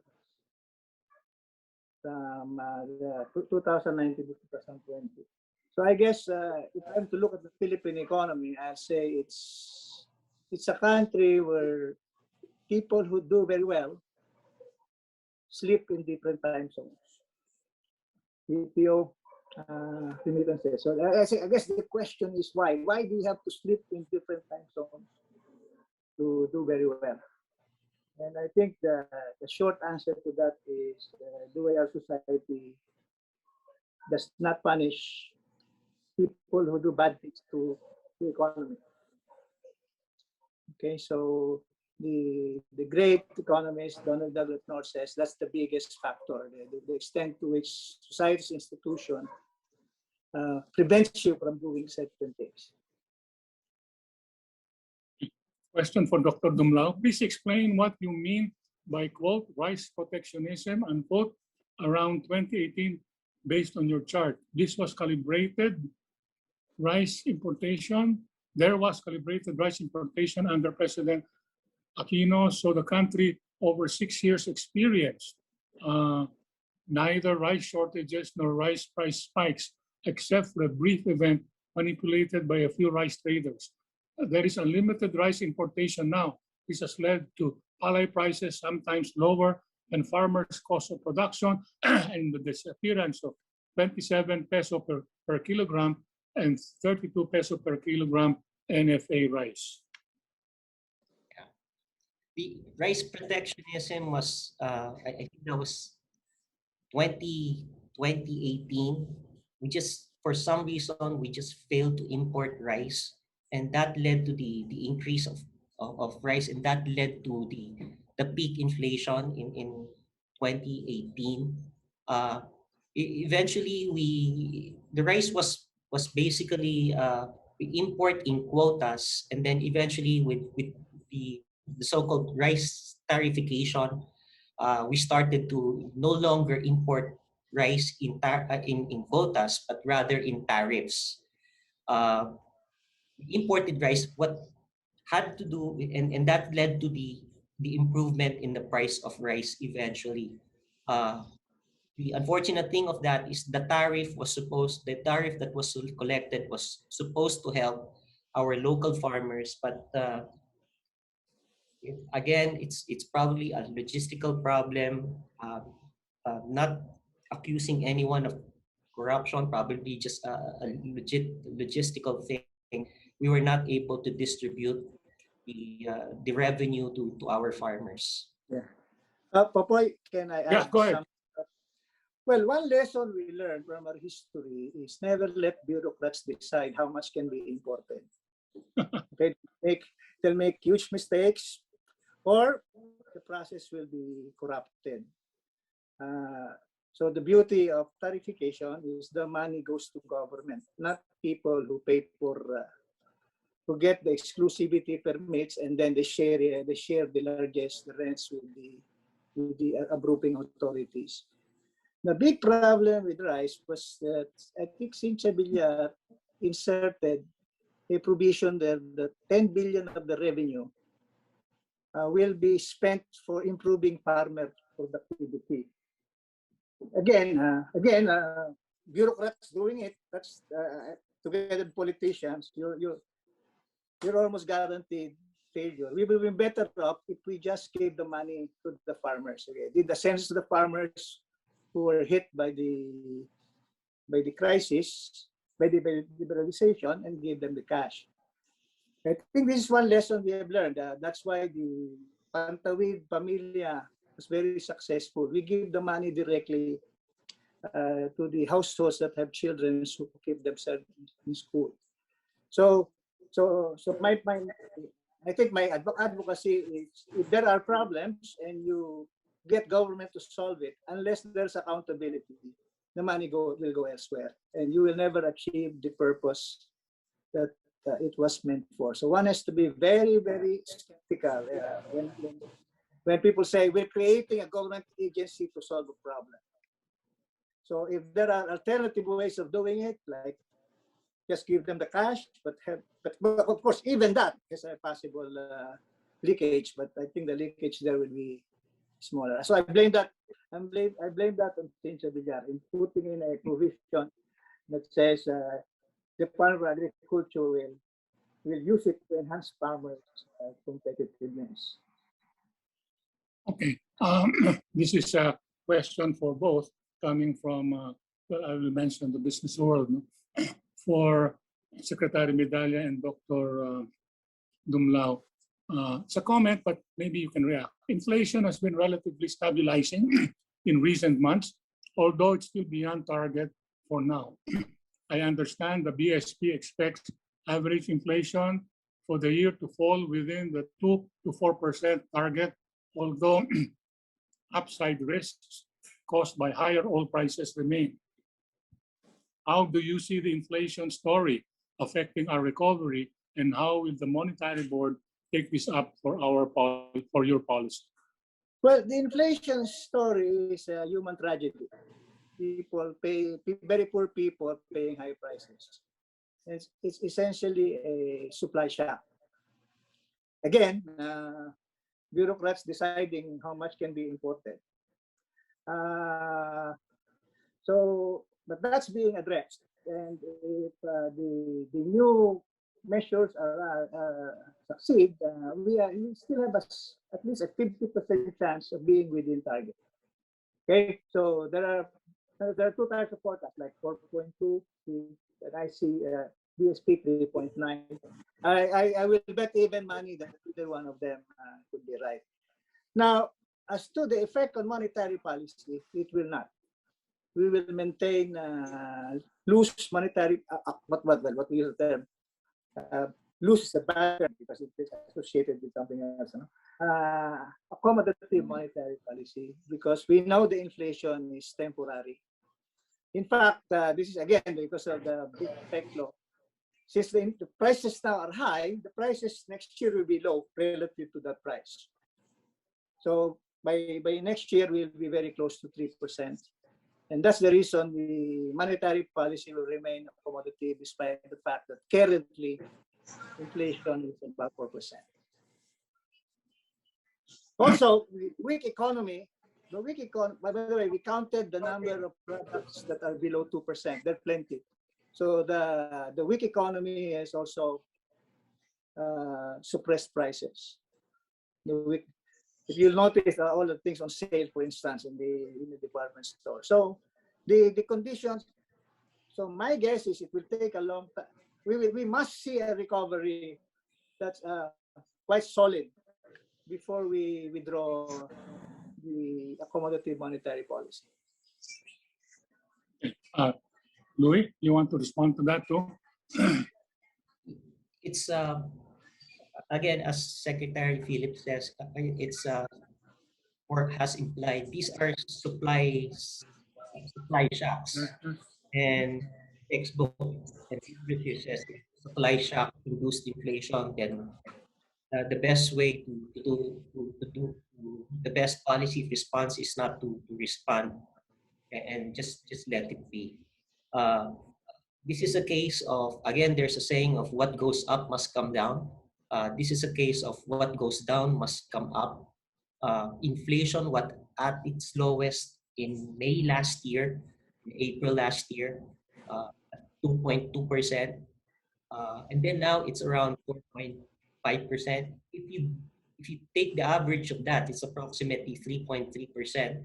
And that has been the average inflation all along the past 10 years. So this time, it's what goes up, eventually, it will eventually go down.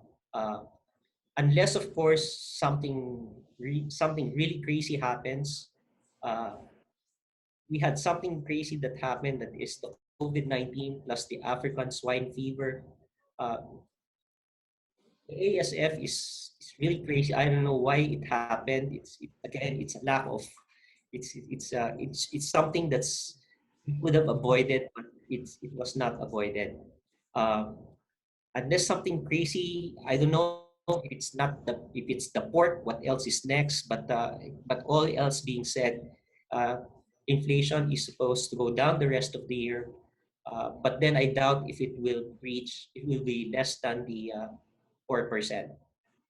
But next year, it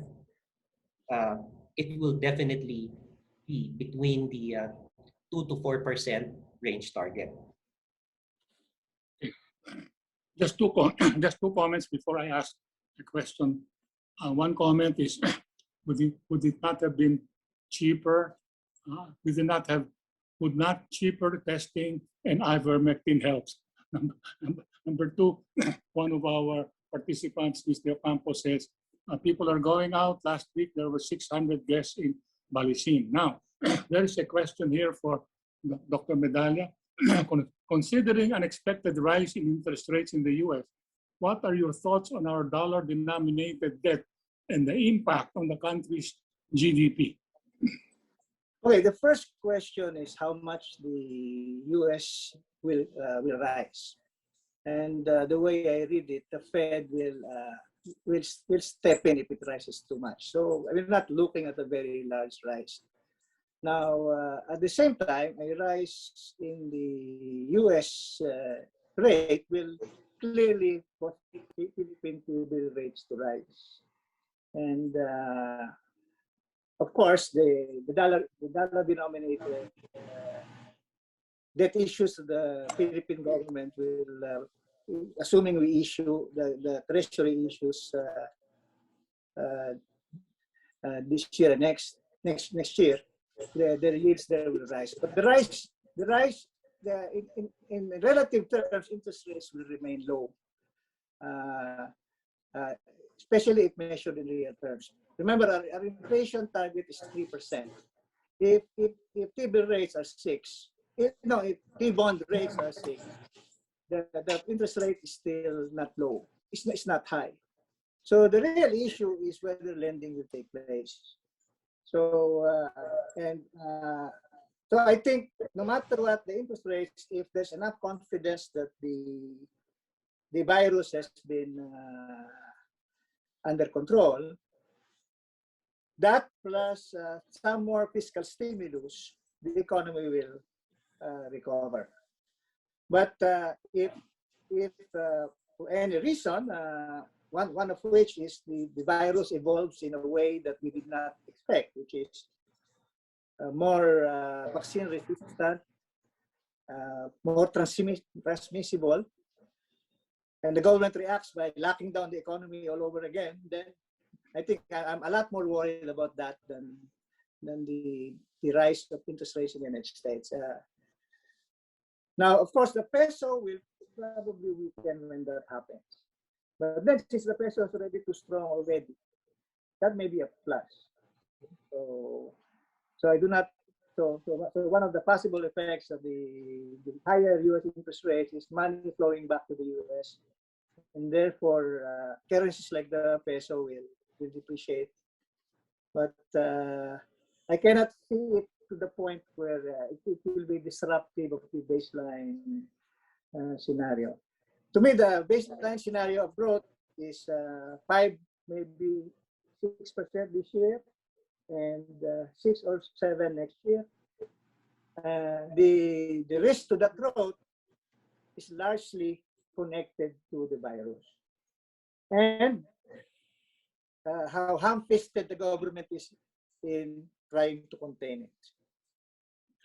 Hopefully they're a lot more skillful now, and the quarantines will be more granular and targeted. So that's the scenario. Now the other side is if the virus evolves in such a way that the end of the pandemic is extended by another year, then we begin to question whether that will have systemic effect because of bank behavior. You're already seeing banks lending less and less. They're becoming more and more conservative. If that happens, they'll become even more conservative. And the economy, the impact of bank conservatism on the economy may be significant. Just remember, it took us 5 years to recover from the Asian financial crisis because the banks were fixing their balance sheet, and they became extremely risk averse, and lending was actually lagging behind economic growth. So these are the things we don't want to happen, and that's why I really completely pray and hope for the vaccination to be as successful as program. The alternative is not so attractive. That's problem with the lending is experienced by many enterprises, most especially medium and small enterprises. Now, you have already cut the reserve requirement, you said earlier, but lending is still down. What more needs to be done to incentivize our lending institutions to lend more? The question to both Dr. Dumlao and Dr. Medalla. By the way, the decline in lending is two-sided. Some firms don't want to borrow. I have 2 friends. They have decided to close their companies, lay off workers, cut down costs to the minimum, no more electricity, no more overhead, while they preserve their capital and reopen when the economy is good again. I think many hotels that are not being rented by government, and a lot of the bus companies have taken that view. Cut your cost, hibernate, and come out again when things are okay. The banks, on the other hand, I cannot blame them for lending less because they clearly want to protect themselves. So the real solution to this is a guarantee program. By the way, the guarantee program in Singapore, the risk absorbed by banks is less than 5%. If the loan is bad, the bank will only absorb 5% of the loss. Now if I were arranging a guarantee program for the Philippines, I'll make the part paid by the bank a little bit higher, maybe 30%, because otherwise they'll be cheating. A lot of ghosts will die, and then they make loans. So inherently, the problem in our society is people are not punished for doing bad things. The general pattern seems to be steal enough money so that, as General Amonto says, the Philippines has the best justice system in the world. He paused for about 10 seconds and continued with that money can buy. So so in that setting, the room for maneuver for people, for do-gooders. The rule is the bank has to suffer significantly if the guarantee is called. Otherwise, he'll be less careful. And we cannot afford to use that money for that if it's going to be stolen. We better use it for other things. Okay, Louis, you want to react to? Yeah, it's the usual narrative is that if there's so much money in the financial system and no one is borrowing or lending it, it is time for the government to borrow it and use the money and spend it. Again, that's textbook, but it doesn't apply much here, because what's happening here is we have the Bayanihan 1 and 2, and there's a third one, the Bayanihan 3, which is passed by Congress, and it's about 400 billion pesos, where all of us, everyone in the country is supposed to receive 2 tranches of 1,000 pesos. It all sounds good, uh, uh, but it kind of doesn't make sense logistically, because the government has not used up the entire budget of the Bayanihan 2 yet, and they have not used up the budget for 2021 yet. So the lack of capacity to spend the money, even though the money is out there. So it's no longer whether the government should borrow it. It should be, we will have to go back to logistics. All the statistics, the econometrics are out. They don't work. It has to be that we have to recover out of this pandemic, and that's when economic activity starts to pick up, and that's when it makes sense for firms to start uh, have some sort of an optimism to borrow money. So it's not, again, it's not the banks not wanting to lend them, it's many of the firms not wanting to borrow to expand their businesses, and I don't blame them. By the way, the other thing is that the problem is that it's very hard to stimulate the economy if the government is the one that's choking it. These are contradictory things. You're stimulating the economy and locking it down at the same time. So you're wasting bullets. So my point is, vaccinate, stimulate. So the money you have for stimulus will be used more productively. Vaccinate and stimulate. The beautiful thing about the Biden plan is the stimulation and the vaccination happen together with a very fast vaccination plan. Imagine they vaccinated 200 million Americans in just a few months, and then they stimulated.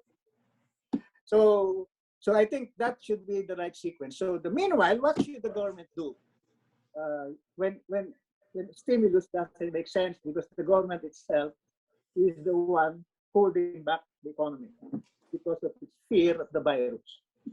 The answer is help the hungry. And the best indicator that is what we need is the rise of community pantry. The problem is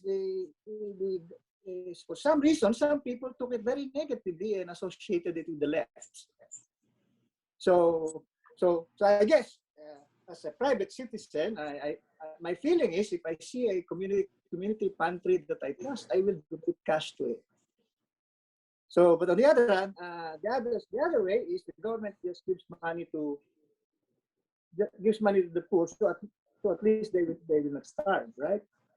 The hunger statistic that I showed you in my second chart was shocking. The survey of SWS shows that we have never experienced that kind of hunger. And the hunger is not due to supply of food, but due to drivers losing their jobs, sidewalk vendors losing their jobs, and so on and so forth. So I guess the question is, how do we help the hungry? While the economy is not free to go, expand. Okay. There is a comment here from former NEDA Director General Romineri, who is one of the economic managers who is here, and I will mention them later. Managing growth rates and interest rates is a balancing act. Investing in high socioeconomic return projects will support economic recovery and spur higher growth and maintain funders' confidence. We should not be fiscally conservative, but spend on optimal projects. The high international reserves reflect excess liquidity in the financial system, which should be utilized to best effect.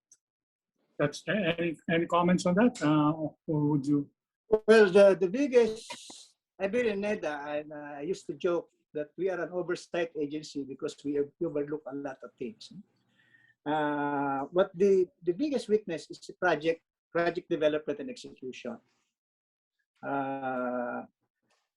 For instance, how long did it take to connect NLEX and SLEX? 7 years? And so eventually, the ability of the bureaucracy to produce projects that will do much. By the way, when I was in NEDA, we do a lot of post-project evaluation. A lot of projects do not generate the results that were stated in the proposals. Okay, so good. Spend money on more. That's the best of both worlds. Spend money on good projects. You stimulate the economy and increase capacity in the future. But if we can do that, we will be a much richer country by now. So the real question is, how do you develop the capacity? How do you make LGUs, for instance, be good developers of these projects? How do you make, well, I will not mention which are my favorite negative agencies when I was in NEDA, but some of them were just really awful. Okay? The track record, we were what? We were one of the worst countries in ASEAN when it comes to project completion on the application and to actual project completion, what they call backlog, completion backlog. So we as a society, that we got plenty of problems. I think that we have not strengthened our bureaucracy, that we have made them too much servants to politicians, that we have not developed our institutions of accountability, that we do not send to jail people who steal. Well, in one case, we sent to jail his assistant, and he did not even return the money. So these are the problems that we have to address. The ability to mobilize money to use the reserves. As a central banker, if I were sure that the projects that are being undertaken are very good, maybe we should declare dividends 10 years in advance. We calculate how much money we will make the next 10 years, and we pay the dividends in advance. But so in other words, my point is it's a lot deeper. It's a lot deeper than the numbers would suggest, because in the end, the problem is a political system in our institutions. You want to react to? So, probably a short and probably humorous answer.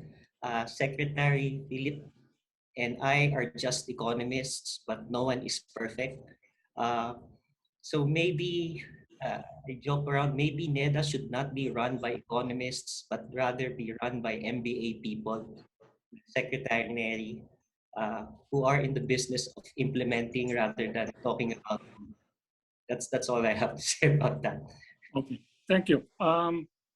This is a question I think that was partly or pointedly answered already in your graphs, especially Dr. Dumlao. But it's a question raised by a classmate who's been asking me to ask you, Philip, and also Dr. Dumlao. In 1983, Ninoy Aquino was executed, and we had an economy that was down, and there was capital flight. And he was saying in our discussions that was worse than it is now, because it really was very trying time for the Philippine economy.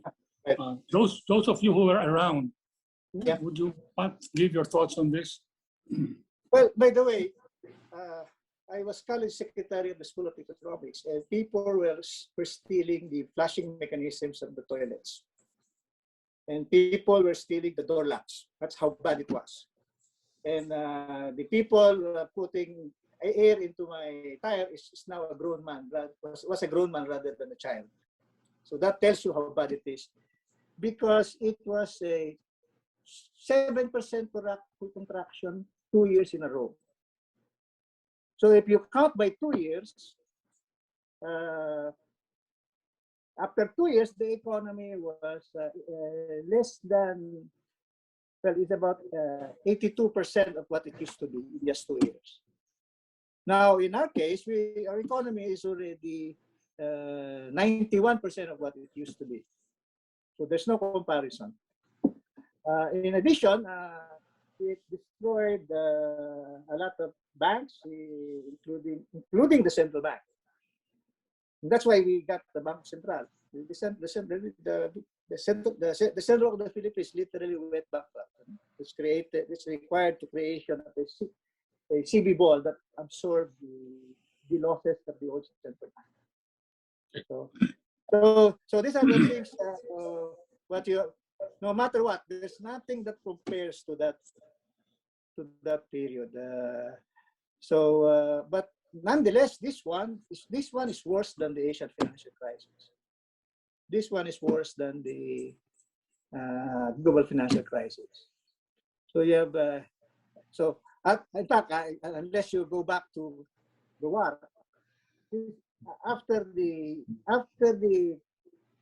crisis that came after the assassination of Sergio Aquino, this is the second worst. Okay. Louis, well, were you Yeah. around at that time? You may have been just a twinkle in your parents' eyes. No, I was there. Like I said, Hitler took care of the economy. He was a bad person. He took care of the economy. That's why he stayed in power. I remember in just 2018 inflation was 6%, and people were complaining, and you have people going out on the streets on rallies. Well, that's nothing, because in 2004, 2005, inflation was 20%. Then it went up all the way to 30, 40%. That's how bad it was. I think, again, I talk about that because I think that was the one that was able that was the ignition towards the revolution. You can be a good person and not take care of the economy, and you're going to be kicked out. I'm not saying that the Marcoses were good. Secretary Salceda is probably here. I saw him before. Yes, he is. But he once said in one of our forums that she was a lucky bitch. No reference to who, but she was lucky. She was not a very moral person, but she took care of the economy, and that's why she stayed for 10 years. Again, I agree. It's no comparison. It's a very, very bad time in the 1980s. More than anything, the failure to take care of the economy was the thing that resulted to the revolution. Now that you mentioned Congressman Joey Salceda as being present, may I take this opportunity? By the way, it's time check. It's a little past 12. you don't mind if we finish around 12:15. We have here friends from the business sector, Archie Bartolome Billus, Eusebio Tan, Gary Teves, former Finance Secretary George Barcelon, Jeffrey Nan, of course, Congressman Salceda, Josiah Go, Mike Cardenas, and of course, Mr. Ramon Ang, Ramon Abola, Ricky Vargas, Maps, Riza Mantaring, Romy Bernardo, of course, Momineri, you heard him. Fred, you heard, we asked a question. Fred Yao is here also, and several others who have come in and have joined us. So may I continue now? For Dean Dumlao from Ernie Ordonez, Alianza Agricultura, you said what goes down must come up. Agriculture has been down for more than a decade. Agri growth of 1.6% versus industry growth of 6.8%. What will it take for agri growth, which is down, to come up? Agriculture is a funny, it's a strange thing. It's the thing about agriculture. It's we need to have some innovation. It's not growing agriculture. Remember, once you harvest a fish, that's agriculture. But once you debone it, it's no longer part of agriculture. It becomes part of food manufacturing.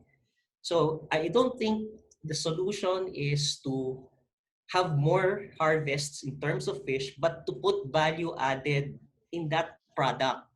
And when you do that, that's innovation, that's creative destruction.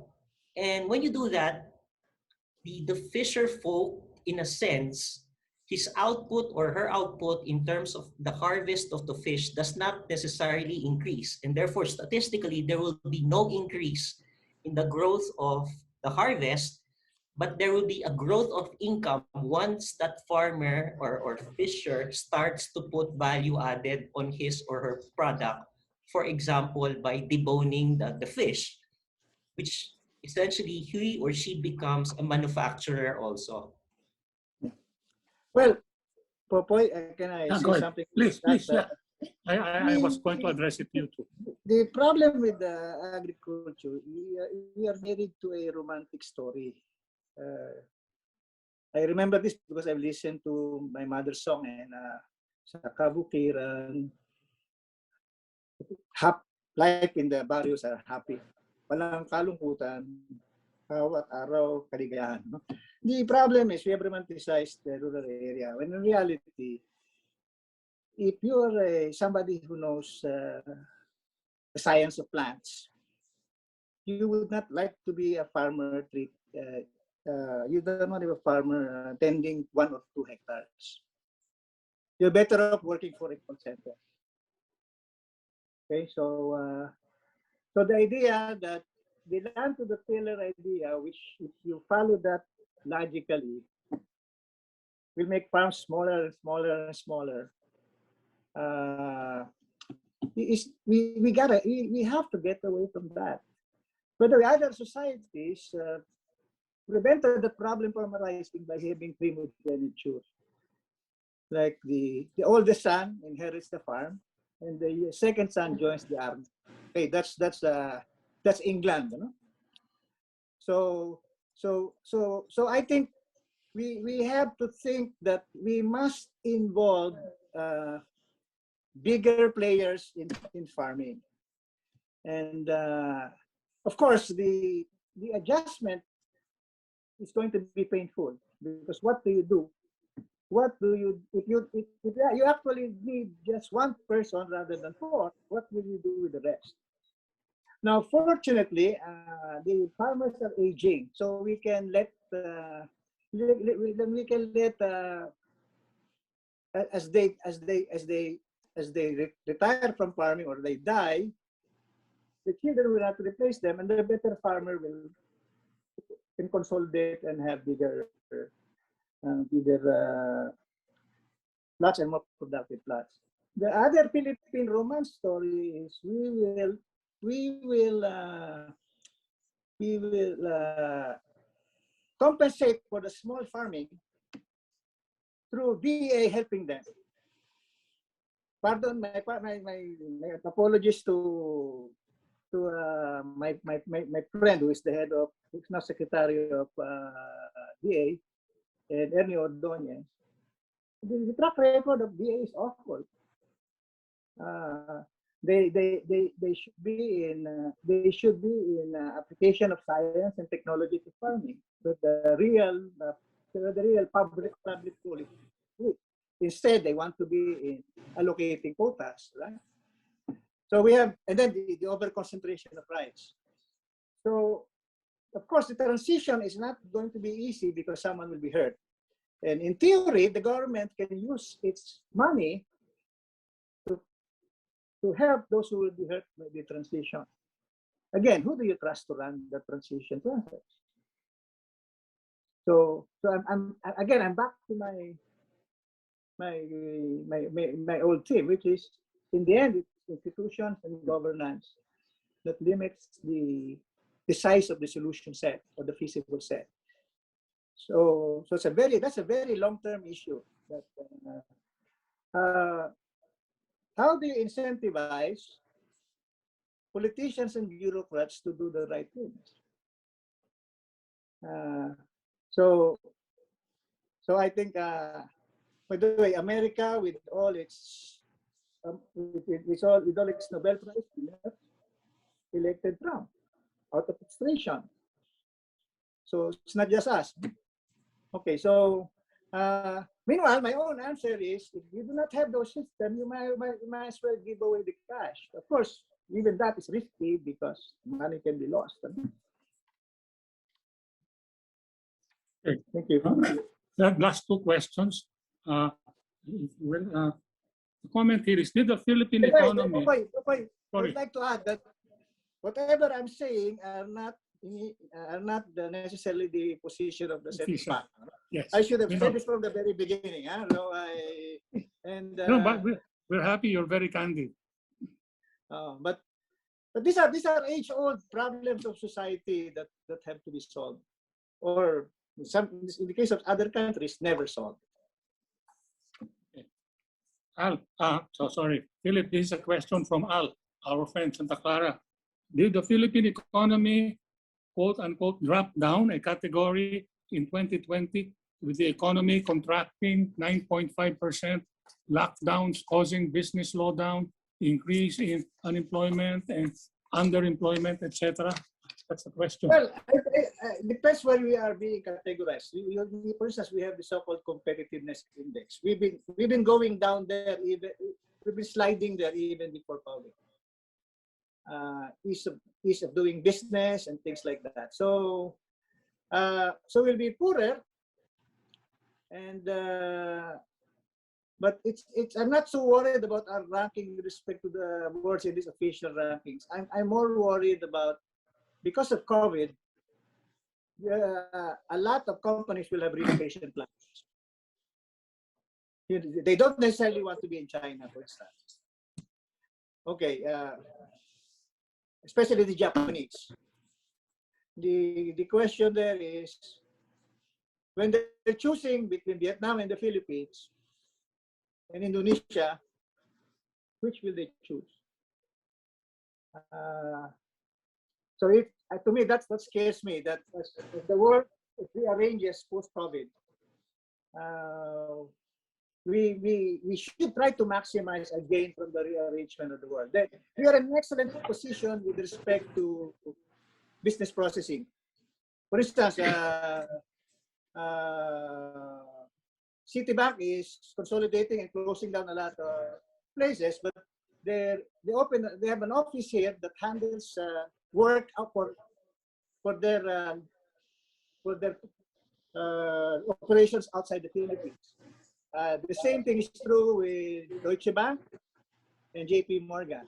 So those are the shining areas of competitiveness. But in manufacturing, I think they will not choose us. Most of them will not choose us for many reasons. Now, hopefully, tourism will recover, and we can benefit from that recovery. Okay, this is the last question for both of you. I also like to acknowledge our fellow educator, Willie Pelino. who's here with us. The question here is, well, it's a comment again from Alex Escucha. The quarterly number shows we are at 91% of the pandemic level. But consumer spending accounts for 70% of demand side of GDP. And retail mobility is still at about 40%. Could you reconcile, please? Well, it's reconcilable because a big part of the consumption was on imported goods. So that a big part of that was lost. As shown by the large improvement in our current account. Can you imagine a swing from minus 6 billion to plus 12 billion? No, 4 billion to plus 12 billion. So in other words, a lot of the people are actually not hurt by the virus, and much of their money went into financial products like FCDUs and things like that. So it's not Bitcoin. So there was a measurement of GDP is problematic, but they cannot be wrong by that much. Maybe they can be wrong by 2-3%, but they cannot be wrong by 5, 6, 7%. Okay. Louis, you want to respond to? Again, similar to Secretary Medalla saying, but across the board, there's been a contraction during the pandemic, but there's only one sub-industry that still grows, and it's growing close to 10%, and that is finance. And I think and government growing. Government spending and finance, but the banking has never been busier than before, and it keeps on growing and growing and growing. Right now, it is at the pace of the actual size of the industry is at the pace of doubling its size in 12, 13 years. That's fast. That's how fast it is growing.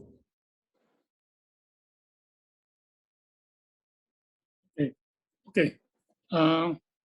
That's it. Well, we thank you. And again, I'd like also to recognize former Assistant Secretary Joey Leviste, who's here with us. He was also with us in the first presentation. Anyway, it's now 12:18, and we've gone over time. And of course, we'd like to thank our two guests. I've been getting a lot of comments about how good the presentations were, how excellent.